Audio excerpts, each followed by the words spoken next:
నా బైక్ కి wiring problem వస్తే నేను మా బావతో రాజంపేటకి వెళ్ళాము.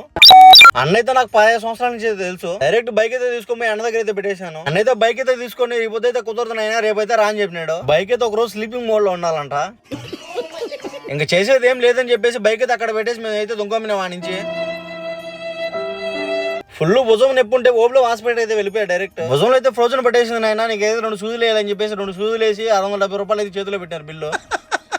వేసేసాడు, బాగా వేసేసాడు. అయితే వేయించుకొని ఇంటికైతే బయలుదేరిపోయామా. బైక్ అయితే లేదు కాబట్టి దాదాపు 15 సంవత్సరాల తర్వాత ఆటో అయితే ఎక్కైతే ఇంటికి వెళ్తాను. ఇంటికైతే వెళ్ళిపోయి మళ్ళీ మరుసటి రోజు మార్నింగ్ అయితే రాజంపేటకి వచ్చేసిన బైక్ కోసం. మన గణపతి గల్ఫ్ యాక్షన్ లో అయితే నా దగ్గర ఉన్న దినారులు అయితే మార్చేసా. ఒక కోవిడ్ దినార్కి ఇండియన్ రూపీస్ ఎంత ఉంది ఎవరికన్నా తెలిసి కామెంట్ అయితే చేయండి. ఈ రోజు నేనైతే మనీ తీసుకొని బైక్ దగ్గరికి అయితే వెళ్ళిపోయా. బైక్ వచ్చేసి అన్న వైరింగ్ తో పాటు full water servicing and oil service చేసి పెట్టాడు. నా బైక్ వచ్చేసి నేను 2015లో కొన్నాను. మీ బైక్ మీరు ఎప్పుడు కొన్నారో ఒకసారి కామెంట్ చేయండి మామ. ఏ ఇయర్ లో కొన్నారో. నాకైతే నా బైక్ దోలినంత ఫీలింగ్ ఏ బైక్ దోలినా కూడా రాదు మామ. నా బైక్ అంటే నాకు చాలా ఇష్టం. నా బైక్ పేరు వచ్చేసి ముందుగా మాన్స్టర్